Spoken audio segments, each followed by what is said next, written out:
Bienvenue dans le podcast Biomécanique. Je suis Jérôme Cazerolle, ostéopathe à Montréal, et dans ce podcast, je vous propose de partir à la rencontre de sportifs, d'athlètes et de spécialistes de leur domaine. Pour mieux comprendre la mécanique du corps et de l'esprit, pour vous aider à être plus performant au quotidien et surtout en meilleure santé.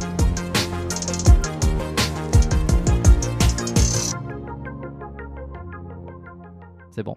Bon, depuis le temps que je l'attendais en plus, que je l'attendais et que tout le monde l'attendait cet épisode, donc je suis content de faire cet épisode avec toi. Donc Grégoire, bonjour Grégoire. Déjà. Salut Jérôme, ça va? C'est très bien. Tu as une petite voix, on part en ASMR tranquillement. Mais non, mais alors, quand je fais des podcasts, je me mets bien, je prends mon micro Yeti et tout de suite, je me conditionne mentalement à poser ma voix. Oui, mais c'est très bien, ça va plaire à tout le monde. Bon, Major Mouvement, plus connu donc sous le nom de Major Mouvement, que j'ai envie de dire la France entière connaît. T'es peut-être le kiné le plus connu de France. Je vois pas qui c'est qu'il y a au-dessus de toi. En tout cas, en termes de taille, je suis le plus petit ou l'un des plus petits. Mais c'est vrai que en termes d'audience, je pense que j'ai l'audience la plus grande des kinés à ma connaissance. Bon, c'est pas mal du tout. On va essayer d'enchaîner un petit peu parce que t'as un emploi du temps assez chargé, donc on a un grand max, tu m'as dit 1 heure, donc on va essayer d'enchaîner. Tu sais que c'est un podcast où j'aime bien d'habitude prendre mon temps. On dépasse, on va rarement en dessous des 2 heures. On est entre les 2 et les 3 heures. Oh les coquins. Ah ouais, on prend son temps et c'est surtout parce que j'aime bien creuser les sujets. Mais on va enchaîner. Et j'ai enregistré il y a pas si longtemps un podcast avec Emeric de M ton kiné que tu connais puisque tu as fait des vidéos avec lui, où on a creusé aussi plein de sujets sur pourquoi les kinés sont sur YouTube, un peu les tendances qu'il y a, comment ça arrivé, etc. Et puis je lui avais dit dedans, tiens, si j'ai l'occasion d'enregistrer avec Major Mouvement, et puis tu vois, ce moment est arrivé plus vite que je ne le pensais, ça sera peut-être des trucs que j'aimerais lui demander les premières fois où il s'est lancé, où il a créé du contenu, un petit peu, parce que t'as balisé le chemin, on peut dire. Mais avant tout ça, je vais te poser une question qui est extrêmement, qui me fait marrer. C'est dans la coutume, donc je vais te la poser.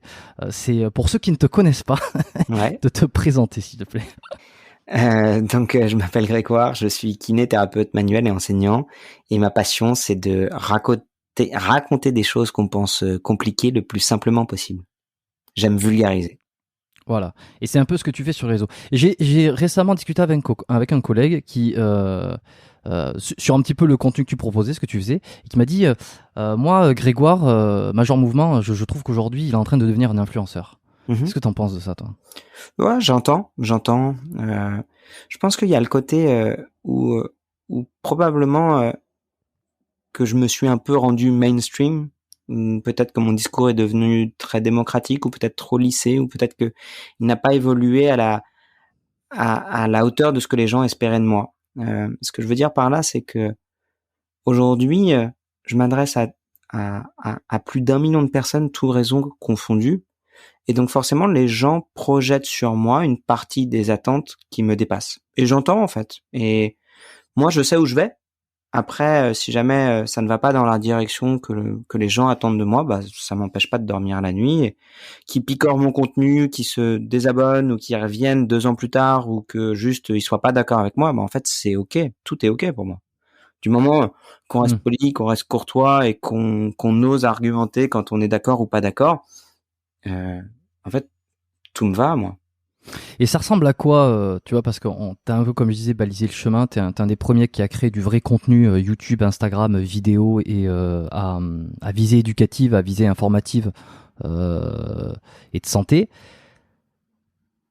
Avant que tu me dises un petit peu comment ça a été avant, aujourd'hui, ça ressemble à quoi? T'es submergé de messages, parce que je sais que t'avais fait un espèce de disclaimer sur ta chaîne YouTube. Par contre, t'avais beaucoup de messages sur où c'est qu'on peut te consulter, quelle douleur, sachant que légalement, t'as pas le droit en plus de dire où c'est que tu consultes sur tes réseaux, parce que la publicité n'est pas. Alors, comment tu gères tout ça aujourd'hui? Avec beaucoup de distance, je dirais que j'ai pas mal évolué de ce côté-là, parce que jusqu'au moment où tu reçois le plus de messages, c'est jusqu'à 40 000 ou 50 000 abonnés. Parce que là, les gens pensent que t'es accessible et que si tu crées du contenu, le prix à payer, c'est de faire des consultations H24 et gratuitement. Et moi, j'avais pas fait le deuil de mon activité de soins. Et pour moi, Instagram, c'était une continuité de mon activité de soins. Et donc, je répondais. Je te jure, j'étais vraiment addict à mon téléphone. Et quand les gens me disaient, j'ai mal à l'épaule, qu'est-ce que je dois faire? Je leur demandais, vraiment, ok, décris-moi sur quel geste t'as mal, qu'est-ce qui te fait mal, depuis combien de temps tu as mal, quels sont tes antécédents médicaux, quels sont tes antécédents chirurgicaux. Une consultation. Parce que j'avais mon âme de soignant qui était prolongée par Instagram. Jusqu'au bout d'un moment où tu te dis, attends, je n'ai plus de vie. C'est juste plus possible, je ne peux plus répondre. Alors tu cries très fort auprès de ta communauté, tu leur dis, hey, je suis pas là pour consulter, ok? Et puis toute ta communauté, tu dis, ouais, Greg, t'as raison, t'es déjà hyper généreux dans ton contenu, les gens abusent. Et tu te rends compte que même quand tu gueules, ça ne change rien, en fait. Et tu comprends, en fait, que les gens qui t'envoient des messages en permanence, ouais, peut-être que dans le lot, ils ont un peu envie de profiter d'une question-réponse gratuite, mais globalement, c'est des gens qui ont peur, c'est des gens qui ont mal, c'est des gens qui ne prennent pas le temps de lire ton contenu parce que la tendinite d'épaule, tu l'as déjà expliqué 25 fois et que 25 fois, t'as dit sur quel signe il fallait consulter et ce que tu devais mettre en place comme exercice. Et puis au bout d'un moment, tu finis par être un peu résigné, t'arrêtes de les ouvrir. Et puis maintenant, aujourd'hui, je me dis juste, en fait, j'éprouve de la peine pour ces personnes-là et je me dis juste, de temps en temps, je les ouvre et je me dis, tiens, lui, j'ai envie de lui répondre. Mais je vais pas lui répondre à lui. Je vais prendre ça comme une photo qui est la question à un instant T et je vais faire une vidéo YouTube pour répondre à tout le monde. Pour que demain, ce mec-là, qui sera pas forcément ce mec-là, il trouve la réponse quelque part. Et parfois, la réponse, ce sera de dire, par rapport à ce que tu me décris, va consulter.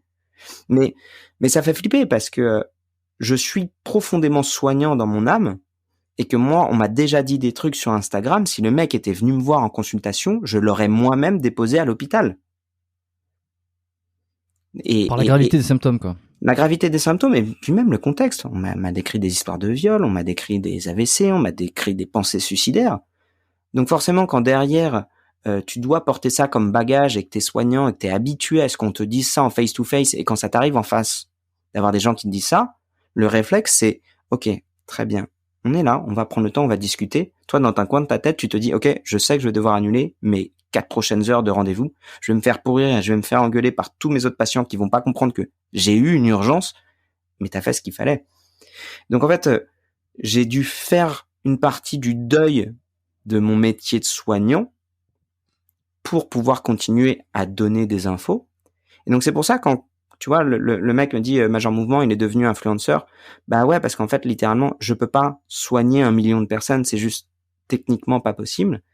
Et en fait, à la fin, moi, ce qui me permet de m'endormir, c'est de me dire, je prémâche le travail d'information, de remise en question, pour que demain, littéralement, quand un patient, je prends cet exemple parce que c'est celui sur lequel je suis depuis tout à l'heure, il a une douleur d'épaule et que son kiné, son ostéo, son médecin, lui fait des tests cliniques, lui dit tiens, vous avez ça et vous allez devoir faire des exercices dans un coin de sa tête, au lieu de se dire ah oui mais j'ai une calcification et moi quand j'ai une calcification on m'a dit de surtout pas bouger, il va se dire ah non, j'ai vu ce kiné à Bretagne qui m'a dit qu'en fait peu importe l'état de calcification d'une tendinopathie, ce qui m'intéresse c'est de trouver ce qui améliore mes symptômes et que globalement le mouvement permet d'améliorer mes symptômes. Donc tu vois, c'est ce que je te disais quand j'ai fait le deuil de mon image ne m'appartient plus, c'est qu'aujourd'hui au-delà du nombre d'abonnés, j'ai créé trop de contenu et je sais que des gens vont se faire une idée de ma personne en ayant vu une seule de mes vidéos et encore une seule miniature. Et quand tu connais ce que c'est la véracité d'une signature, parce qu'aujourd'hui, pour exister sur YouTube, t'es obligé de te plier aux règles d'avoir des miniatures et des titres qui soient, je dirais, aguicheurs, attirants. Oui. La nuance avec le putaclic, parce que souvent on peut parce que là, pour moi le putaclic c'est d'avoir une miniature et un titre qui ne correspond pas à la vidéo derrière. Moi j'ai fait une vidéo en disant je fais des titres aguicheurs, voilà la réponse. Parce que je considère qu'aujourd'hui, l'information, il y a tellement de désinformation, il y a tellement de bullshit que ça nous oblige à nous qui ayons une éthique et une déontologie de jouer. C'est très personnel ce que je t'explique. On peut ne pas être d'accord, on peut être d'accord, mais on peut essayer au moins d'essayer de jouer à armes égales dans j'ai compris quelles sont les modalités de communication pour faire en sorte que mon message soit entendu. T'es soignant aussi, Jérôme, et on sait bien que si jamais on devait faire passer juste une une revue de littérature sur le traitement de la lombalgie ces 25 dernières années, ça emmerde tout le monde. Oui, ça Faut la rendre un peu sexy, quoi. Et c'est toi qui gères tous les ton Instagram, tes réseaux, tu les gères encore? Alors, ça dépend de ce que tu appelles gérer. Instagram, je gère 100% de mon Instagram, y compris le montage. Okay. TikTok, je m'y suis lancé il y a 2 mois parce qu'il fallait y aller quand même. C'est aussi moi. Sur YouTube, j'ai un vidéaste qui me filme, qui me monte, et parfois je refais encore certaines de mes vidéos YouTube parce que j'aime ça. Mais c'est moi qui, par contre, je les écris, toutes mes vidéos. Okay. C'est moi qui fais le travail de recherche aussi quand j'ai besoin d'accès à la bibliographie dans mes vidéos YouTube. Ouais, ouais. Comment tu gères quand justement t'as l'impression d'avoir donné énormément de contenu, que t'as balancé, tu parlais de l'exemple de l'épaule, t'as fait beaucoup d'exercices pour l'épaule, d'exercices pour l'épaule, pour améliorer l'épaule, pour essayer de trouver les mobilités, etc. Et comment psychologiquement tu gères le message qui arrive de nulle part sur ton Instagram, comme tu me le décrivais, avec quelqu'un qui te pose une question très ciblée, j'ai mal à l'épaule, quand je lève le bras, qu'est-ce que je suis censé faire, et que tu te rends compte qu'il a pas, par exemple, il est pas passé sur toutes tes vidéos, sur tout ton contenu. C'est normal. Alors peut-être pas sur tout, mais tu sais, un peu comme si il a pas pris le temps de chercher. C'est normal. Gros, oui. Toi, trouves ça normal? Moi, je sais que, alors ça m'arrive pas trop souvent, mais ça aurait tendance à m'agacer, me dire, écoute, avant de me contacter ou me poser des questions, c'est précis. Déjà, il y a des informations. Toi, t'es quelqu'un les gens, ce qui fait que les gens viennent sur ma page, c'est parce que je suis kiné. Ce qui les fait rester, c'est parce qu'ils aiment bien Greg, en fait. Or, quand il vient me voir parce qu'il a une douleur, il est pas en train de se poser la question du pourquoi, de savoir de Greg qu'est-ce qu'il a fait hier, pourquoi il est surbooké et pourquoi il a pas le temps de répondre. Lui, il a juste mal et il veut une réponse. Et d'autre part, tu sais, c'est quelque chose, si je devais faire mon autocritique, la quantité du contenu que je crée, elle est indigeste pour une personne. Le seul problème, c'est que si tu ne crées pas autant, les plateformes ne poussent pas ton contenu. La croissance organique, elle était possible en 2015, elle est malheureusement plus possible en 2022. Et je suis OK avec ça, en fait, sur le fait que je crée du contenu au-delà de la capacité digeste d'un individu, et que si je voudrais que ne serait-ce que 5% de mon message passe, je vais devoir le crier 20 fois plus fort. Tu t'es fait démonter là, je sais pas si c'est en 2015 que tu as démarré, ça a été quoi les premières foudres que tu as pris? Parce que Emric me disait déjà qu'il en a pris quelques-uns, et ça ressemble à quoi? Je vais juste fermer le rideau, je t'entends. Vas-y. Pour 2 secondes.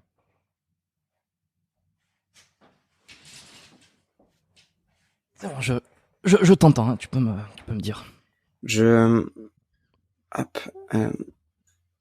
Les premières food que j'ai pris, c'était des confrères, mais très tôt, à 1000 abonnés, tu vois, sur Instagram. Même pas, à 400 abonnés.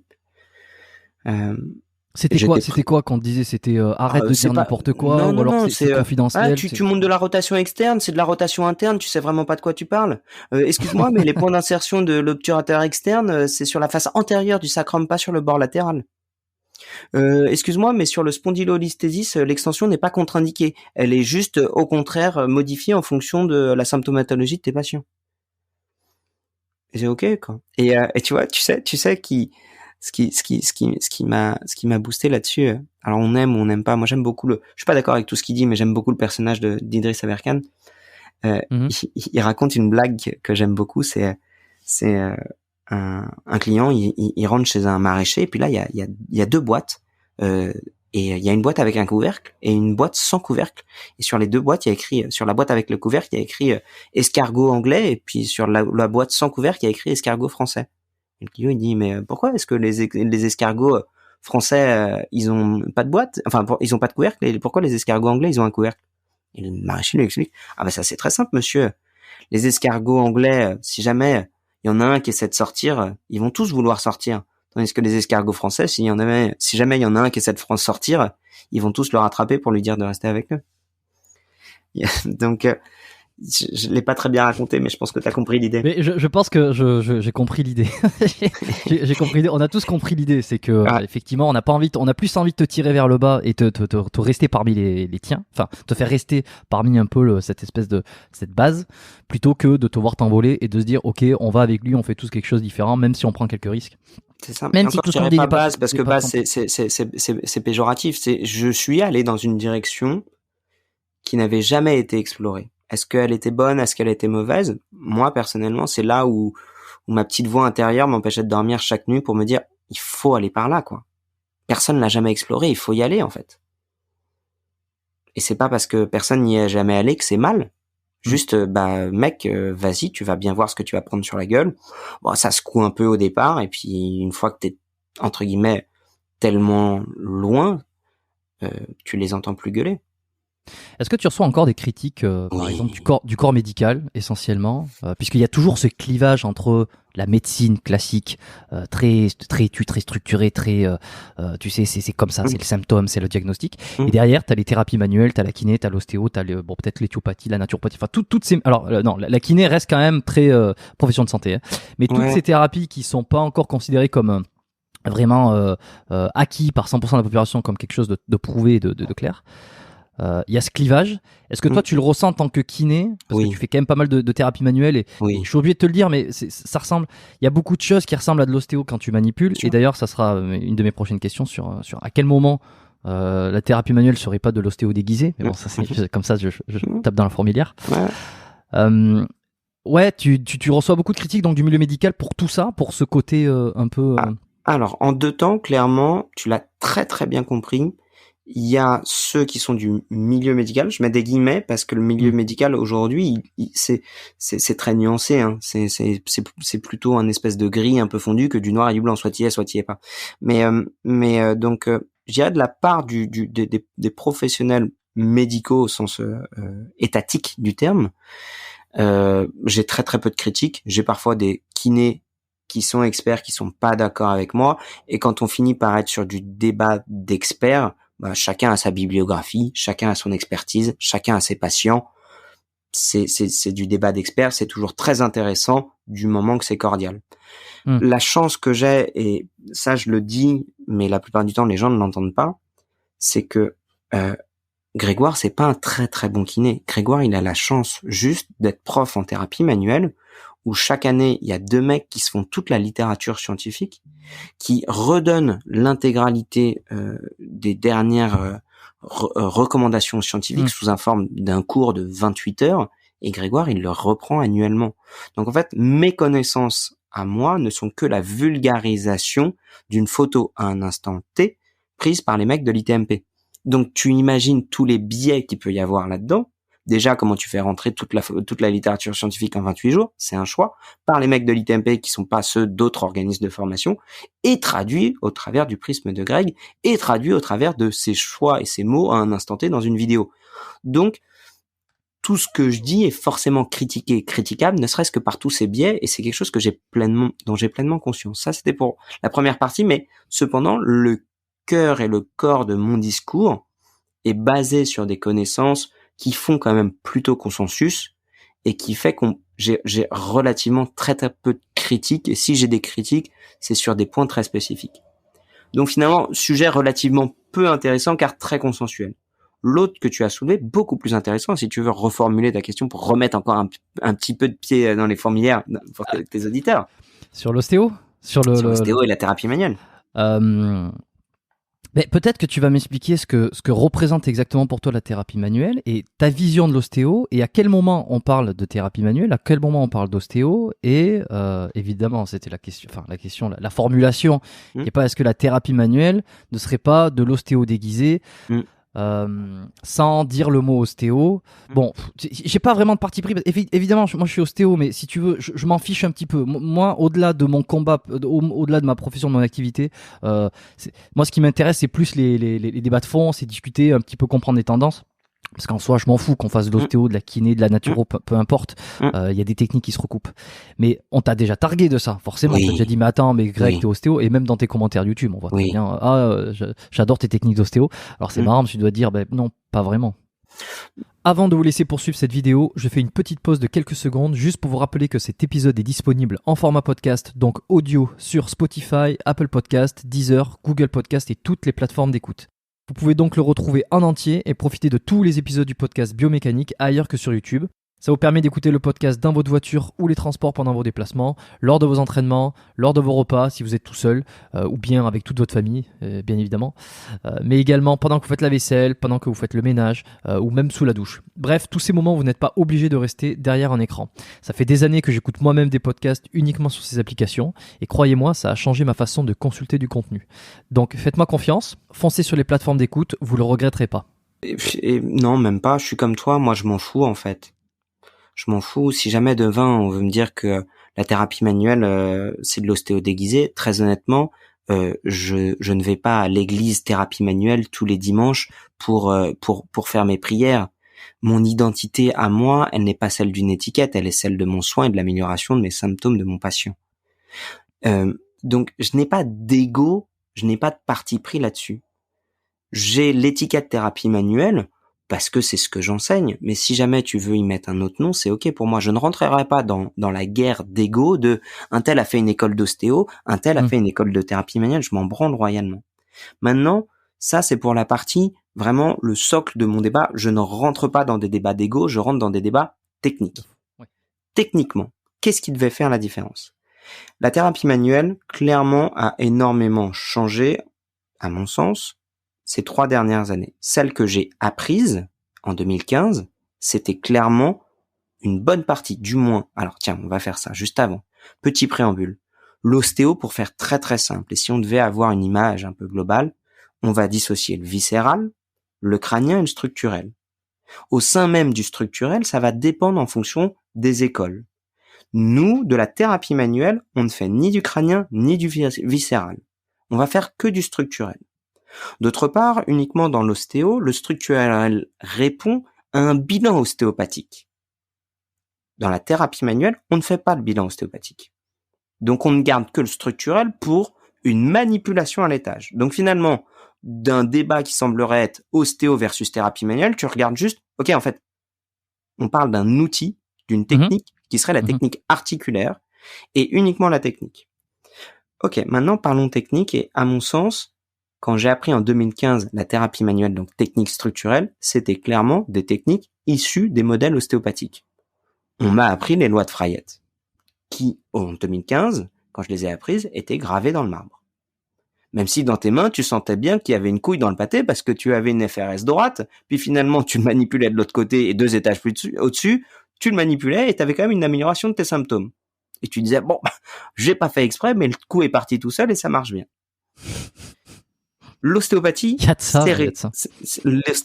s'est réinventée. Aujourd'hui, certaines écoles, comme la thérapie manuelle moderne, a dit, en fait, Frayet, c'est bien, c'est un modèle didactique pour comprendre le mouvement des arthrons les uns par rapport aux autres.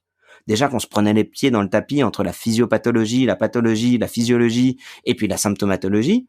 Mais aujourd'hui, au moins, on est d'accord pour se dire, bon, c'est juste un très bon modèle pour les étudiants pour le modéliser dans l'espace. Mais en fait, l'outil numéro 1 pour pouvoir manipuler, ça reste votre main.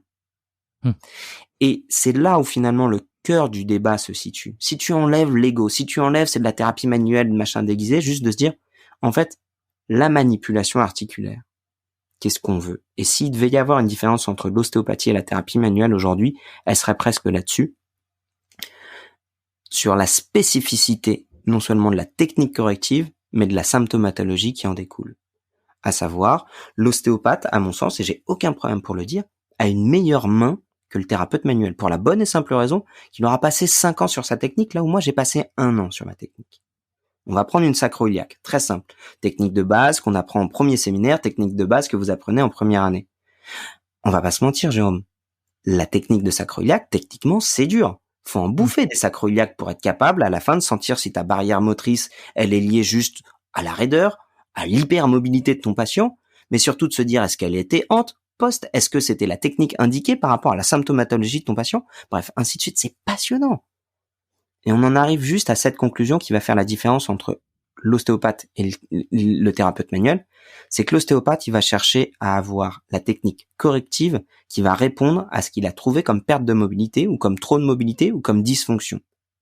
Là où le thérapeute manuel, et je suis largement OK pour ça, il va avoir l'image beaucoup plus symptomatologique, parfois un peu bourrine, de dire bon, je l'ai manipulé en sacro-iliaque droite sur une antériorité, ça n'a rien changé. Je vais le manipuler à droite en postériorité, ça n'a rien changé. Bon, je vais lui mettre un bon gros thrust L1, L2. Du moment que ça améliore mes symptômes, je partirai juste du principe que il y avait ce qui ressemblait à un dérangement vertébral mineur avec une symptomatologie type raideur et douleur. Et quand je l'ai manipulé, il a bien répondu à ça. Et globalement, je vais le faire bouger derrière sur des exercices soit de mobilité, soit de renforcement autour de la sacro-iliaque. T'imagines un peu juste la densité de toutes les informations qu'on vient d'évoquer là.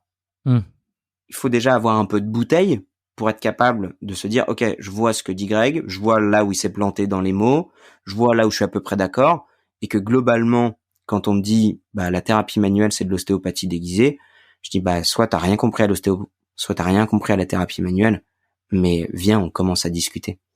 J'ai eu ce débat-là avec un mec avec qui je m'entendais très très bien avant, et puis finalement nos chemins se sont un peu séparés, et on a fini sur un débat d'ego, puisque quand je lui ai exposé ces points de vue-là, il m'a dit de toute façon, je sais très bien qu'au fond de toi, tu sais que t'as tort et que tu sais que c'est moi qui ai raison.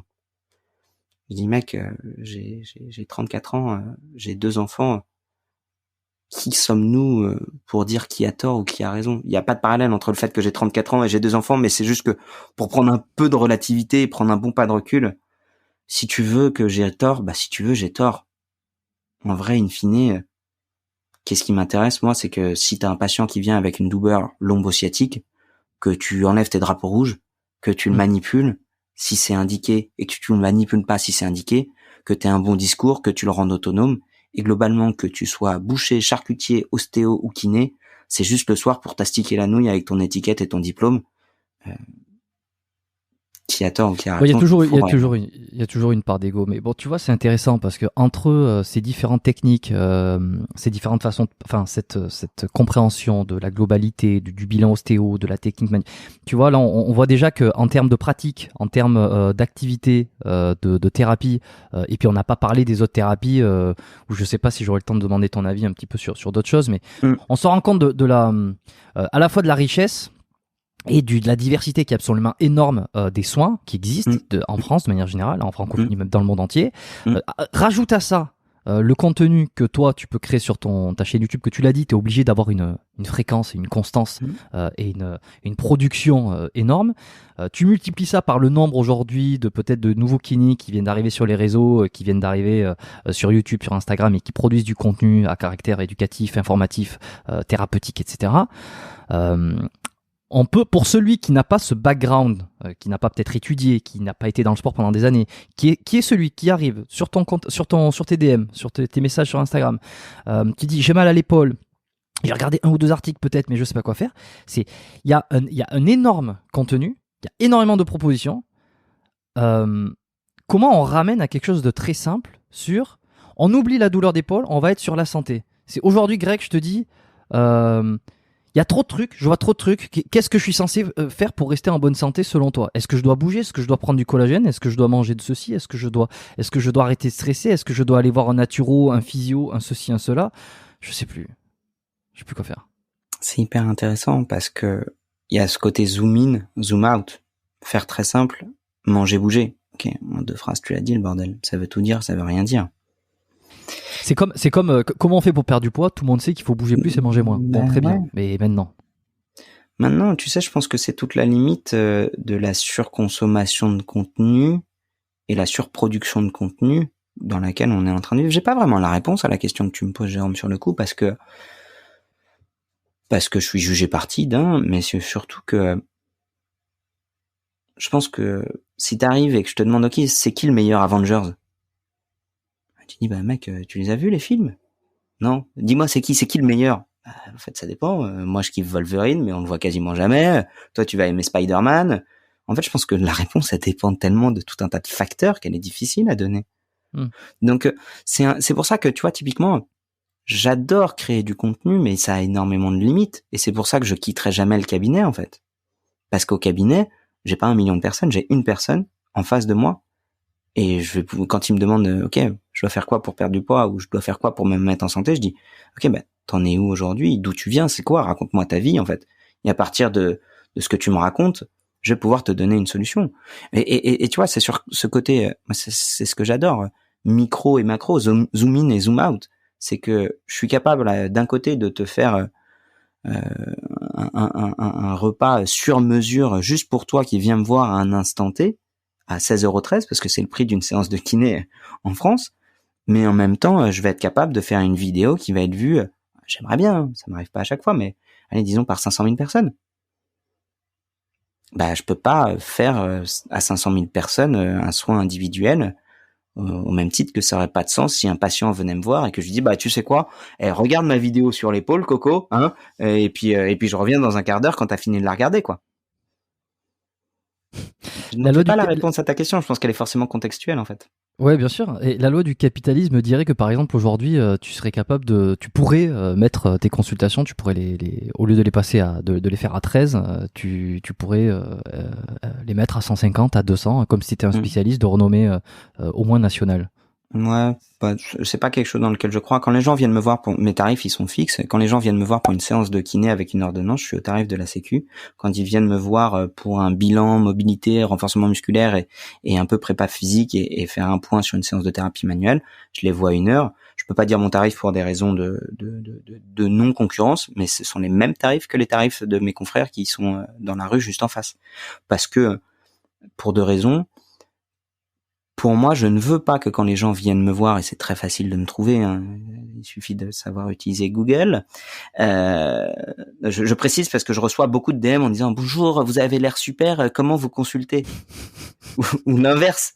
« Bonjour, après avoir mené mon enquête, j'ai enfin trouvé votre cabinet. » Ton enquête, excuse-moi, c'est que t'as tapé Major Mouvement cabinet sur Google. Donc, d'ailleurs, petite information, est-ce que tu sais quand tu tapes Major Mouvement sur Google, quelle est la réponse numéro 1 que se suggère Google? Ton Instagram, ta chaîne YouTube?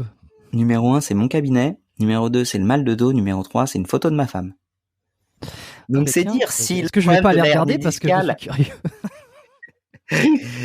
Et il y en a pas en plus, je précise, il y a pas de photo de ma femme sur Google, mais c'est dire si la problématique de la hernie discale ou du débat ostéothérapie manuelle, il est bien loin. Ce que les gens veulent voir, c'est si j'exerce pour de vrai, si j'ai une vraie vie pour de vrai, et par curiosité, si ma meuf elle est bonne ou pas, tu vois. Mais c'est... Ça ressemble à quoi? Parce que avec tout ce que tu fais, tu vois, ces quelques semaines dernières là, avec mon compte perso, je t'ai suivi sur Instagram. Je suis très peu de personnes, mais je regarde un petit peu parce que ça me permet de, voilà, je suis curieux et je vois que tu postes énormément. Tu fais énormément de choses. Et on comprend pourquoi tu as un agent qui s'occupe bien de toi et qui t'organise tout comme il faut. C'est assez fou. Et je me disais, mais comment il trouve le temps? Alors l'envie, tu l'as toujours, ça, c'est clair, mais comment tu trouves le temps de toujours faire des plages de consultation? Et puis, je sais pas, moi j'imagine que tu dois avoir un système, parce que si sur 500 000 personnes, il y en a au moins ne serait-ce que 10% qui tapent Major Mouvement cabinet pour savoir s'ils peuvent prendre rendez-vous, t'es booké jusqu'en 2035. Ah bah alors c'est très simple. Donc pour te répondre à ça, je consulte le lundi et le mardi de 10h à 22h. Ok, grosse journée quoi. Ouais, parce que j'aime commencer tard, finir tard. La problématique elle est très simple, c'est bien avant Major Mouvement, mon cabinet il est dans le sens des bouchons et j'ai le luxe d'avoir un métier qui me permet de choisir mes horaires. Donc je me mets en horaire décalé, comme ça moi je mets un quart d'heure pour aller au boulot. Et je commence après tout le monde, je finis après tout le monde. Ce qui me permet d'avoir les patients dans lesquels je me suis spécialisé. Principalement, c'est toi, mon patient, Jérôme. C'est les patients actifs qui aiment faire du sport, peu importe leur âge. Enfin, je sais pas faire de pédiatrie, mais peu importe leur âge, à partir du moment où t'as eu ta puberté et que t'as un système musculo-squelettique qui répond aux normes d'un système adulte, globalement, si tu bouges, je vais avoir une réponse pour toi. J'aurai beaucoup plus de mal avec les gens qui sont sédentaires, qui ne veulent pas bouger, qui ont parfois des pathologies chroniques, et que malgré la pathologie chronique, ils ne veulent pas bouger. J'ai pas bien répondu à ta question. Ma réponse Si. est la suivante. Comment je m'organise? Donc, les lundis et mardis, je bosse là-dessus. J'adore ça. Et j'oublie ma jambe en mouvement. Je suis obligé de continuer à créer. Je fais un peu des stories parce que la story, c'est nécessaire. Mais ton c'est autre question, nécessaire. c'est oui, mais tout simplement, je suis sur Doctolib en fait. Doctolib, c'est moi qui choisis des options. Les options, c'est tu ne peux pas prendre. J'ai fermé l'ouverture de rendez-vous au-delà de 6 semaines. Et tu ne peux pas prendre de rendez-vous avant les 2 dernières semaines. Tu ne peux pas prendre de rendez-vous si tu n'as pas d'ordonnance. Et comme mon emploi du temps il est plein en fait. Ouais, bon, on comprend que c'est compliqué. C'est la rançon du succès. Ouais, je dirais, pour faire simple, j'ai dû transformer mon activité où je suis plus un kiné dans le sens où avant, je voyais mes patients 2 à 3 fois par semaine, ce que je ne peux plus faire. Aujourd'hui, j'ai un modèle où je vois mes patients un peu plus longtemps, mais je les autonomise beaucoup pour qu'ils aient besoin de me voir une fois tous les trimestres. Quitte à ce qu'ils continuent leur rééducation chez d'autres confrères. Et qui me voient moi peut-être pour rebilanter, pour refaire un point, un instant T de leur situation de santé. Mais j'ai une pratique qui est très atypique, mais qui me convient là-dessus. Et puis, ça m'intéresse d'avoir monsieur et madame tout le monde, en fait. Parce que tu gardes un pied dans la réalité, de pas avoir que des youtubeurs qui font 36 séances par semaine de sport, qui sont taillés au couteau et d'avoir une épaule calcifiée d'une dame de 62 ans qui a juste du mal à faire de l'escalade, c'est hyper challengeant, quoi. Est-ce qu'on peut revenir aussi sur le major mouvement? C'est à la base ce nom que tu as trouvé, ce surnom, ce pseudo, c'est pour majorer le mouvement. Tu mets le mouvement un peu au-dessus de tout, au-dessus de la posture, au-dessus de. J'ai encore vu récemment un de tes réels, ce que tu as posté. J'ai trouvé ça marrant quand tu mets les différents. Tu sais, dans un grand verre, tu mets les ingrédients de ce qui provoque une douleur ou un mal. Et la posture, c'est une toute petite cuillère, tac, et je crois que qui tombe à côté en plus. Pour toi, la posture, une mauvaise posture, les épaules vers l'avant, comme ça, je vais rester 2 heures comme ça devant mon ordinateur. Regarde, je mime le truc. Pour toi, ça vaut rien comparé à même si je fais du sport régulièrement, la mauvaise posture ou des mauvaises habitudes posturales, ça a si peu d'impact. Alors c'est pas pour moi en fait, c'est que c'est probablement là les débats les plus houleux que j'ai, dans lesquels je ne rentre quasiment plus, et je préfère d'ores et déjà prendre une position franche. Si jamais tu as des gens qui sont intéressés, passionnés par la posture, mon discours ne va pas vous plaire.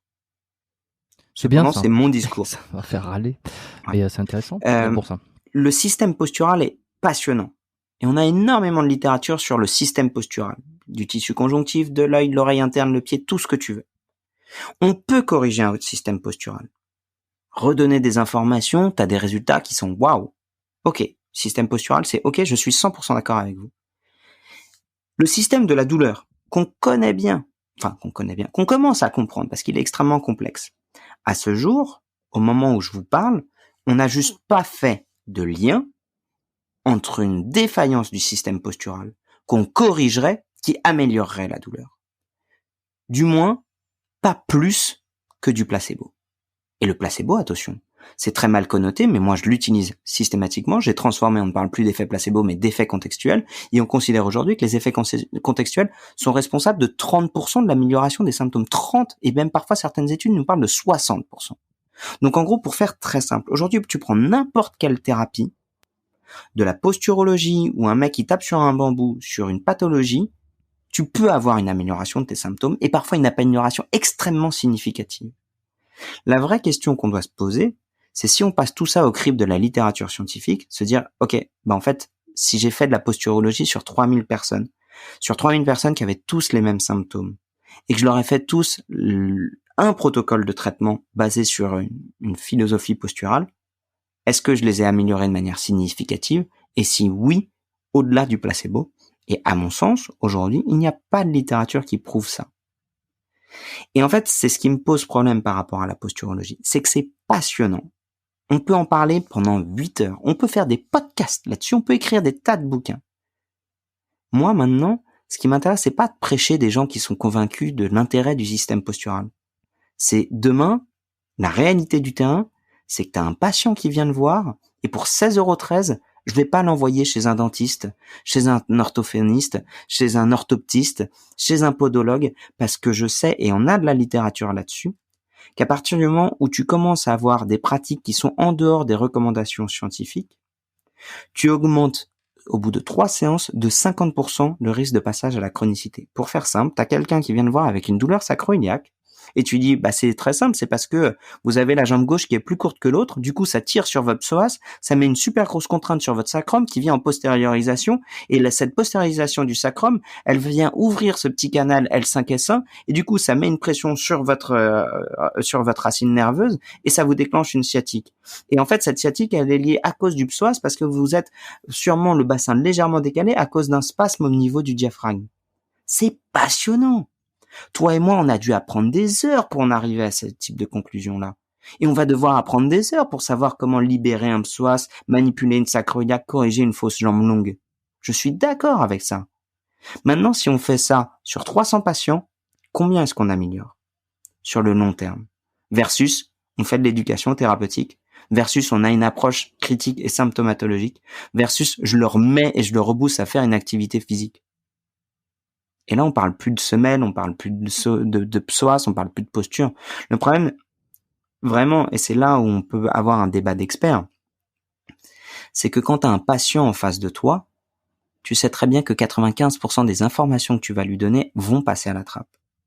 Et si uniquement ce qu'il garde, c'est vous êtes pas droit, vous devez vous faire manipuler, vous devez aller voir 3 professionnels de santé, ça augmente son délai de consultation. Ça augmente tout simplement parce qu'il t'a payé 16,13 € et dans sa tête, il va se dire oula, le podologue c'est 90 balles, le dentiste, je sais pas si c'est pris en charge par ma mutuelle, en plus jeudi j'ai piscine, je sais pas si je vais pouvoir y aller. C'est la réalité en fait. La réalité, et c'est mon combat à moi, c'est de d'abord commencer à mettre en place des solutions où on sait qu'elles fonctionnent, l'éducation thérapeutique, l'activité physique et l'approche critique et scientifique d'un problème, plutôt que juste trouver tout un tas de solutions qui sont très sexy sur le papier, mais on ne sait pas si elles fonctionnent. Je te rejoins, je suis assez d'accord là-dessus parce que c'est vrai que surtout pendant les études, notamment en ostéopathie, on a tendance à un petit peu se branler le cerveau sur qui c'est qui aura la meilleure chaîne, qui c'est qui aura sur le papier le meilleur enchaînement de dysfonction qui amène aux symptômes et de se dire putain j'ai trouvé le truc, en fait il fallait débloquer C1 pour venir... c'est un problème de naviculaire gauche en rotation interne alors que c'était C1 quoi. Je suis d'accord avec toi. C'est exactement ça. Mais si on sort de la thérapie et qu'on reste plutôt sur la personne qui nous écoute là et qui a regardé plein de vidéos et qui voit qu'elle est sur l'ordinateur et qu'elle a les épaules vers l'avant, probablement un petit pec, un grand pec qui est un peu tendu, un peu spasmé, qui a du mal, un peu spasmé, qui fait pas énormément de sport, ou alors les sports qu'il fait, c'est pas des sports qui vont renforcer sa chaîne postérieure, les deltoïdes, les rhomboïdes, des choses comme ça. Là, on n'est pas sur de la peut-être posturologie comme on l'entend en tant que thérapie, mais on va dire le terme posture pour le grand public, c'est-à-dire qu'il considère qu'il a une mauvaise posture. Si demain il regarde des vidéos, il se rend compte qu'il faut venir étirer l'avant de l'épaule ainsi que le pec et qu'il faut renforcer en faisant par exemple du rowing, ceux qui font de la muscu savent exactement de quoi je parle.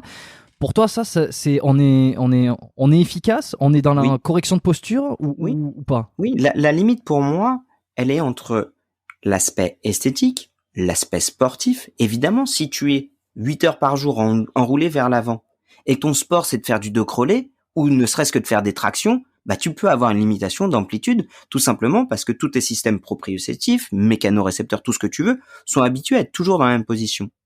Mais pour moi, la différence, elle est là, c'est que soit on parle d'esthétique, soit on parle de performance sportive, soit on parle de douleur.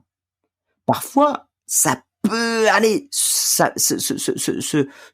juxtaposer. On va prendre cet exemple très simple. T'es enroulé, t'as les épaules vers l'avant, ce qui t'emmène à une restriction de mobilité sur de l'ouverture d'épaule, et ton sport, c'est de faire du volley et t'as pas suffisamment de mobilité pour venir chercher la rotation externe. À ce moment-là, oui, on va associer à du travail postural et du travail de mobilité et du travail de renforcement, travail de mobilité des tissus antérieurs et travail de renforcement des tissus postérieurs pour pouvoir faire en sorte que tu gagnes en mobilité, une range of motion, en amplitude et que ce soit confortable. Donc parfois on peut avoir en effet un problème lié plutôt à une sursollicitation dans une position, trop de flexion, trop de syphose, trop de rotation interne, et une difficulté à venir chercher un schéma postural opposé. Ce qui me pose problème, moi, c'est le tout postural. Tout s'explique par la posture. C'est plus nuancé que ça. Et globalement, moi, ce qui m'intéresse, ça, c'était le côté zoom in, zoom out. Ok, la réalité, c'est que si j'ai un mec de 35 ans qui a arrêté le sport parce qu'il n'arrivait plus à faire ses services au volet et que ça lui faisait mal, je sais que s'il arrête le sport, il risque de développer des pathologies cardio-pulmonaires. Il risque de développer une sédentarité qui est la 4e cause de mortalité au monde. Donc en fait, moi, ce qui m'intéresse en tant que kiné, c'est qu'est-ce que je vais pouvoir trouver dans mon discours, dans mes techniques, qui vont lui convenir à lui, pour que demain, il puisse retourner sur les terrains de volley, parce que finalement, le plus important pour lui, c'est lui dans 20 ans, dans 25 ans, et qu'il ait continué le volley. Et on est bien au-delà d'un petit pec un peu court, qui serait lié en fait à une carie mal soignée. Mais c'est toujours ce truc-là qui peut parfois manquer, y compris clairement dans Major Mouvement, de contexte, de nuance. Et c'est le problème des réseaux sociaux, c'est que dès que tu commences à partir dans une explication, si cette explication ne correspond pas à 100% à la personne qui t'écoute, les gens décrochent. Oui, et puis si tu commences à encore, parce que tout est, je t'en rejoins, et je pense que 100% des gens qui nous écoutent nous rejoignent, c'est tout est contexte. Le problème, c'est que si tu commences à contextualiser à 100%, évidemment, t'es dans une vérité, tu te rapproches d'une sorte de vérité, mais tu t'éloignes du message. C'est toujours difficile. Tu me dis quand tu dois filer, hein, parce que. Ouais, on a encore un bon quart d'heure. Parfait. Quels sont les mythes ou disons les idées reçues qui ont la peau dure encore que tu reçois, que tu as vu peut-être cette semaine sur tu vois là j'ai abordé un peu la posture, j'ai abordé un petit peu tout ça. Qu'est-ce qui pour toi reste encore dans le grand public, même si c'est le sportif moyen qui a une certaine conscience, qu'est-ce qui ne décroche pas et qu'aujourd'hui tu as envie de dire ça c'est plus comme ça, ou ça va plus dans ce sens-là pour garder sa santé, il faut arrêter de penser de cette manière-là? La discordance radioclinique. Ok, alors je vais te laisser expliquer ce que c'est pour ceux qui savent pas. Ouais. Aujourd'hui, 4 cas sont possibles. Prenons, juste l'arthrose du dos. 4 cas sont possibles. Tu peux avoir de l'arthrose à la radio et des douleurs. Tu peux ne pas avoir d'arthrose et pas de douleur. Ça, les gens le comprennent très très bien. Il y a 2 autres réalités qui existent et qui sont très très très probables. Tu as de l'arthrose à la radio et tu n'as pas de douleur, ou tu n'as pas d'arthrose à la radio, mais tu as des douleurs. Et aujourd'hui, c'est passionnant cette explication. Aujourd'hui, nous sommes l'héritage de cette non-explication de discordance radioclinique. Je m'explique. Aujourd'hui, quand quelqu'un a mal, les recommandations de la Haute Autorité de Santé pour les médecins généralistes, c'est ne faites pas faire de radio dans les 6 premières semaines de lombalgie. C'est surprenant quand même. Et l'erreur qu'ils ont fait, c'est de dire, oui, ça va nous faire économiser de l'argent parce que vous envoyez plein de gens passer des radios, alors qu'en fait, c'est quand même assez rare de pouvoir voir à l'imagerie ce qui cause problème sur un rachis. La vraie réalité, c'est la suivante. Aujourd'hui, tu prends l'âge d'une personne. T'as quel âge toi, Jérôme? 32. 32.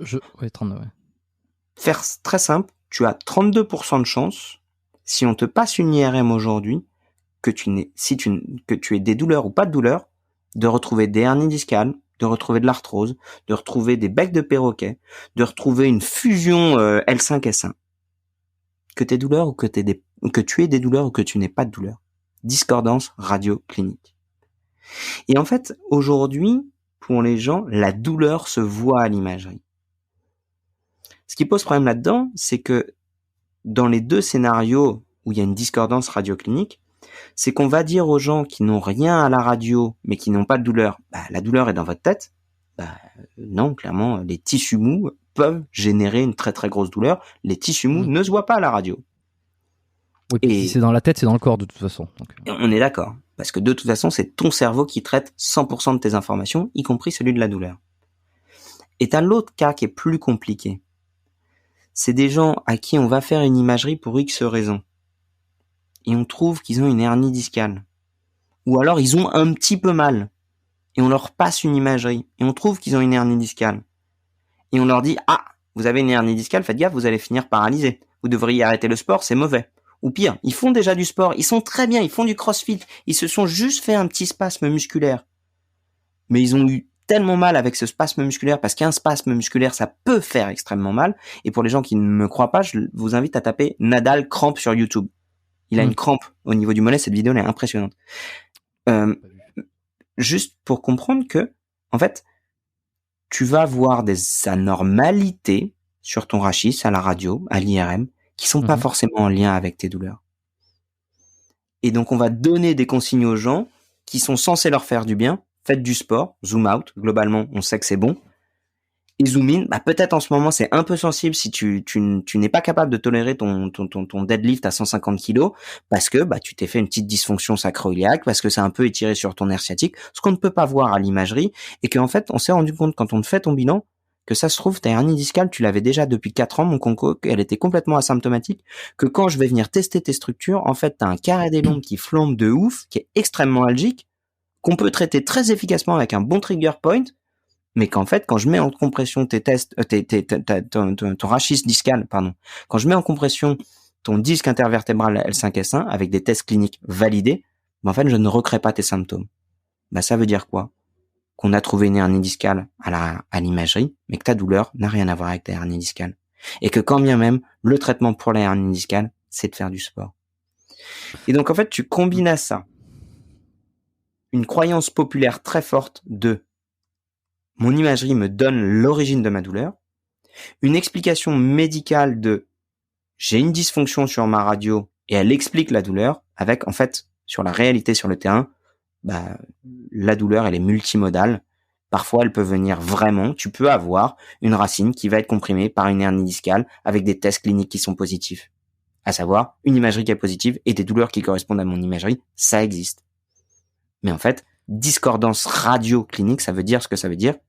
Ta radio et ta clinique ne coïncident pas, que les seuls cas où, je reformule, ta radio et ta clinique ne coïncident pas, c'est normal, ça arrive, que globalement ta clinique passe avant ta radio, que les seuls cas où ta radio passe avant ta clinique, c'est en présence de drapeau rouge. À savoir, on s'aperçoit qu'en fait, il a une nécrose du corps vertébral de L5, qui est peut-être en lien avec une tumeur du pancréas, je vais peut-être pas le soigner avec des trigger points. Donc en fait, c'est ça, on enlève le lien de cause à effet absolu qu'il y a entre un diagnostic et une douleur. Évidemment qu'il y a certains diagnostics, si tu as une fracture, il y a quand même peu de chances les drapeaux rouges, on les connaît. Que tu te retrouves sans douleur. Ce qui veut dire que globalement, alors il y avait une question tout à l'heure, mais elle est un peu passée, c'est malheureusement, parce que tu m'as parlé ça vient juste de me retomber en tête. Tu m'as parlé de viscéral, qu'en ostéo on faisait de viscéral évidemment, et que toi tu ne faisais pas de viscéral. Ce qui veut dire qu'aujourd'hui, toi tu ne prends pas en compte, par exemple, des défauts de mobilité, des raideurs, des choses qui peuvent se passer j'essaie de parler avec des mots simples pour qu'on te comprenne. Voilà, raideur, perte de mobilité, adhérence, accroche dans le système viscéral. Tout ça, toi, tu ne le prends pas en compte dans ta thérapie. Et ensuite, je rebrancherai sur autre chose. Si, sur la partie viscérale, j'ai une sensibilité viscérale, à la fois en tant que patient et en tant que thérapeute, mais je n'ai pas l'outil pour le traiter. Donc, comment je vais fonctionner? Je vais faire mon bilan diagnostique, comme d'habitude. Et quand je vais voir que ça ne répond pas bien à la mécanique, quand je vais voir que je vais palper un peu le ventre qui a des restrictions de mobilité, parfois des recréations de symptômes, du système parasympathique qui a l'air de déconner un peu, je vais le réorienter vers ma consoeur qui est kiné. Je vais le réorienter vers ma consoeur qui est kiné et ostéo. C'est un outil que j'ai oublié de dire tout à l'heure quand on parlait de cette guéguerre. J'ai une ostéopathe à qui je renvoie peut-être 5 à 10% de mes patients pour un avis complémentaire ou pour dire, en fait, c'est pas de kiné, ni même de thérapie manuelle dont vous avez besoin, c'est d'ostéopathie. Ok, bon, comme ça la boucle est bouclée, c'est parfait, je te remercie. Je reviens donc sur l'idée de le diagnostic n'est pas directement lié à la douleur, ou en tout cas il n'y a pas un lien, comme tu l'as dit, il y a pas parce qu'il y a une image qui montre ceci que forcément ça donne cela dans les symptômes. Donc, si la douleur elle n'est pas, comme tu l'as dit, elle est multimodale, il n'y a pas une cause absolue, il n'y a pas un problème, ça peut être plein de choses, mais qui peut se résoudre de manière générale par une grande tendance qui est le mouvement, la mise en contrainte. C'est la loi de l'Hormèse, ça. Je fais un petit coucou à Pierre Dufresne, que peut-être tu connais, qui est beaucoup qui adore parler de ça, de la loi de l'Hormèse. C'est le fait de se renforcer avec un stimulus qui te secoue un petit peu, ça te renforce, tu deviens plus fort. Et au contraire, si t'es trop optimisé, si t'es trop confortable, si t'es toujours dans ton canapé, tu tombes de ton canapé, tu te fais 10 000 fractures parce que t'as plus jamais de contraintes. Donc ça, c'est là de leur message. T'étais pro cette idée-là. Bah, je la connaissais pas, mais globalement, oui. Avec la notion de progressivité dans la remise en contrainte, je pense que c'est la clé, ouais. Parce que la vie est faite de contraintes, qu'elles soient physiques, sociales, émotionnelles, logistiques, et qu'à partir du moment où tu sors trop vite, trop fort de ces contraintes, tu t'exposes à te casser. Faire très simple, t'as jamais vraiment travaillé de ta vie, t'as été étudiant. Bah tiens, ça va parler à tout le monde.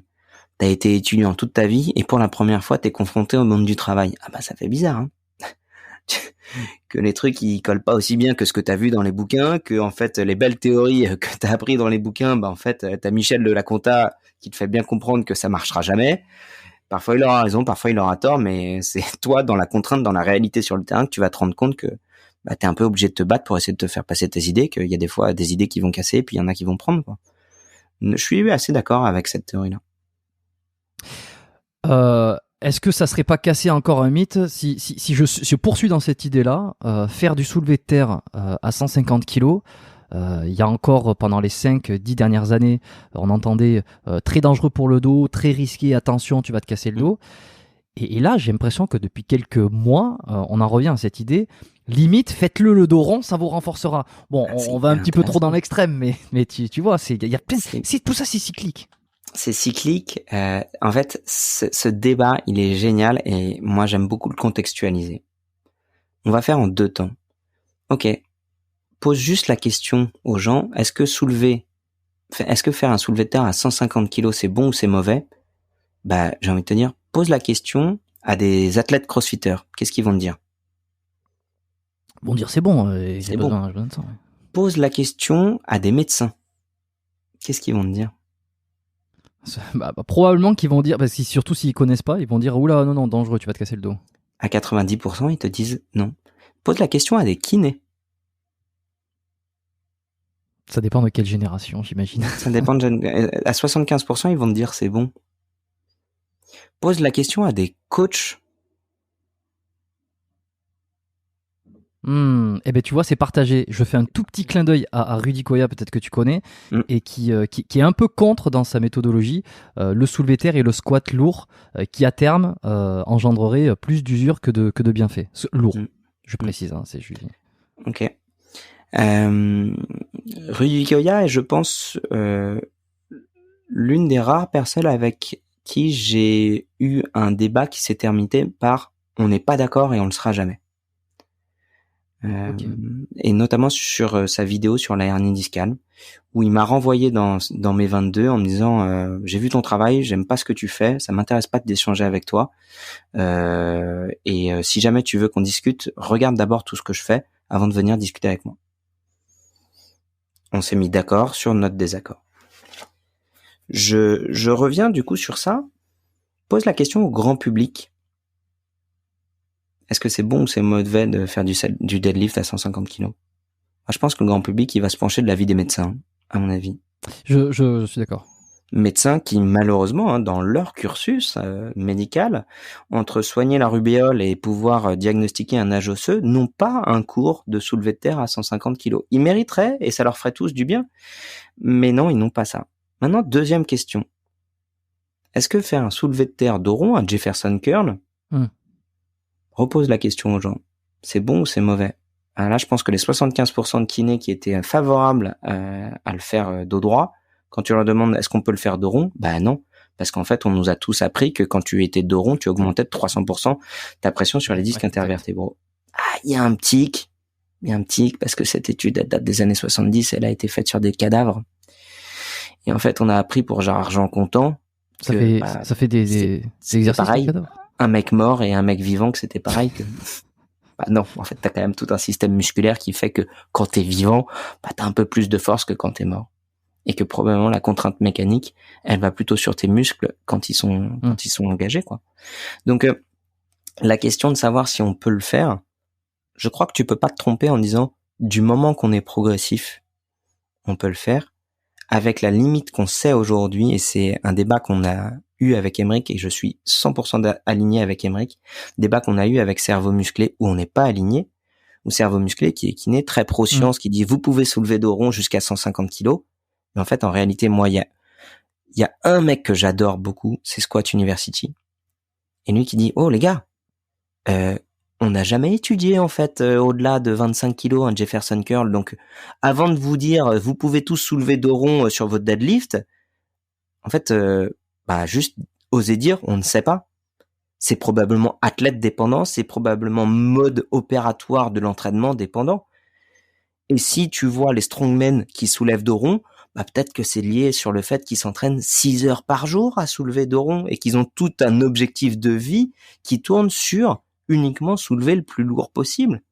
Est-ce que ça veut dire que Bernard, 43 ans, qui n'est même pas capable de toucher le sol avec ses pieds, tu vas lui dire Coco, t'inquiète pas, tu peux soulever dos rond et la biomécanique YOLO, on s'en fout. Je pense qu'il y a peut-être un point en fait où il y a un compromis à trouver entre la biomécanique et les capacités. 2 secondes, Jérôme, excuse-moi, c'est ma femme. Yes. Pas mal tout ça, hein. Ouais. Pas mal du tout. Bon, je pense qu'on va bientôt terminer, puisque le temps imparti est quasiment écoulé. Je pense que...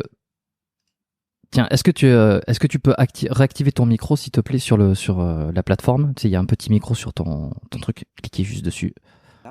Voilà, c'est ça. Je t'avais mis en mute pour parler, mais finalement c'est bon, t'es arrivé vite. Écoute, je pense qu'on va terminer là-dessus parce qu'on arrive à l'heure et j'ai pas envie de te mettre en retard parce que j'ai envie de te remercier déjà d'avoir accepté cette invitation.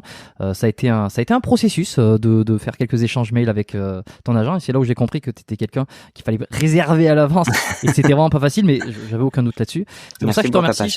Je veux pas te mettre en retard. Je pense qu'on a couvert pas mal de sujets. Et j'ai essayé de d'enchaîner un petit peu ce que je pouvais, les questions qui me venaient en tête. Je vais pas te poser les 3 dernières questions de fin parce que je vais dans mon inconscient et dans mon conscient garder l'espoir d'un épisode futur dans peut-être 1-2 ans, je sais pas, on verra si le podcast existe toujours. Beaucoup plus long dans le sens où j'essaierai de savoir pour plus très simple. Il y a l'option, ils peuvent mettre des commentaires les gens sous les podcasts.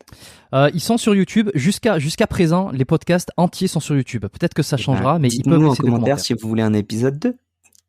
Voilà, allez-y, foncez, parce que j'ai attendu lourd. Et puis j'ai encore beaucoup de choses à lui demander et tout un parcours à retracer. Merci. Je coupe. Merci pour votre attention. Je ferai l'outro après. Je coupe, je descends parce qu'il y a mon fils qui pleure. Jérôme, je dois vraiment filer. Parfait. Voilà, je vous reprends solo pour terminer cet épisode. Donc c'était génial. J'espère que ça vous a plu, que vous avez apprécié cet épisode avec Major Mouvement, qui était un peu plus court qu'à l'accoutumée. Et puis on est obligé de se plier un petit peu à l'emploi du temps de certains invités. Vous savez qu'ici on aime bien prendre son temps, que j'aime bien faire des épisodes qui sont parfois longs, où on couvre énormément de choses. Il y a beaucoup de questions et beaucoup de thèmes que j'aurais aimé aborder avec lui, vraiment creuser un petit peu plus dans les débuts, dans des astuces santé, parler un peu des tendinites, tout ça. Je sais qu'il en a déjà parlé dans d'autres contenus, mais c'est toujours des sujets qui sont intéressants à aborder, surtout avec quelqu'un comme lui. Je suis tout seul, comme je vous l'ai dit. Grégoire n'est plus avec moi. Je vous remercie d'avoir écouté cet épisode. Vous pouvez le noter si vous avez apprécié, si vous aimez le podcast biomécanique. Je vous encourage à noter le podcast sur Apple Podcast, donc qui est l'application par défaut des iPhones. La petite application violette, un petit 5 étoiles avec un commentaire, ce que vous aimez sur le podcast, qu'est-ce que vous avez apprécié, est-ce que vous l'écoutez tout le temps, est-ce que vous l'écoutez de temps en temps, pourquoi vous le recommanderiez à quelqu'un. Et puis récemment, Spotify depuis quelques mois là, Spotify permet de mettre des notes également sur les podcasts, chose qui n'était pas possible avant. Donc je vous encourage tous à foncer. Si vous aimez l'émission, allez m'exploser cette barre d'évaluation, donc sur le podcast biomécanique sur l'application Spotify, un petit 5 étoiles. Pareil, je pense que au-delà de d'améliorer le référencement, je sais pas si vraiment Spotify permet d'améliorer le référencement encore, mais c'est juste que ça réconforte dans l'idée de continuer à faire ces épisodes, d'inviter d'autres invités, d'insister, de batailler. C'est pas toujours facile d'avoir des invités qui sont populaires, qui ont des trucs hyper intéressants à raconter. Certains sont moins populaires et ont énormément de choses à raconter, mais Et voilà, avoir accès à Grégoire aujourd'hui, c'était plutôt cool. Partagez ces épisodes en masse, si ça vous plaît, que vous voulez propager la bonne parole au-delà de laisser une note. Vous pouvez toujours laisser envoyer cet épisode à un de vos amis, à un membre de votre famille qui se pose des questions sur est-ce qu'il faut soulever lourd, est-ce que l'ostéo c'est mieux que la kiné, qui c'est qui a raison, est-ce que les débats sont si importants, est-ce que ils sont si peu importants, et sur un peu tous les thèmes qu'on a dit, partagez-le, envoyez l'émission, faites une capture d'écran et vous pouvez le mettre en story sur Instagram également, et m'identifier à Biomécanique Podcast qui est l'Instagram du podcast, et identifier Grégoire pour cet épisode-là. Voilà, j'espère revoir Grégoire bientôt, d'ici quelques mois. Donc vous avez entendu, droppez tous des commentaires, lâchez, allez-y, encouragez-le à revenir. Dites-nous ce qui vous a plu, sur quel sujet vous aimeriez l'entendre sur ce podcast pour un autre épisode. Alors sur YouTube, comme je l'ai dit, vous pouvez laisser les commentaires sur YouTube, c'est aujourd'hui peut-être le plus facile, le plus pratique. N'hésitez pas à me faire vos retours directement en privé aussi, que ce soit sur l'Instagram en message privé. Je reçois tous les messages et j'y réponds à tous. Je suis loin d'être aussi submergé que Grégoire. Et puis sinon en privé pour ceux qui veulent m'envoyer des mails un petit peu plus longs, là, contact@biomechaniquepodcast.com. En tout cas, je vous remercie, j'espère que ça vous a plu. Je vous dis à la semaine prochaine pour un prochain épisode, chaque lundi, épisode du podcast Biomécanique. D'ici là, portez-vous bien et puis à bientôt. Salut.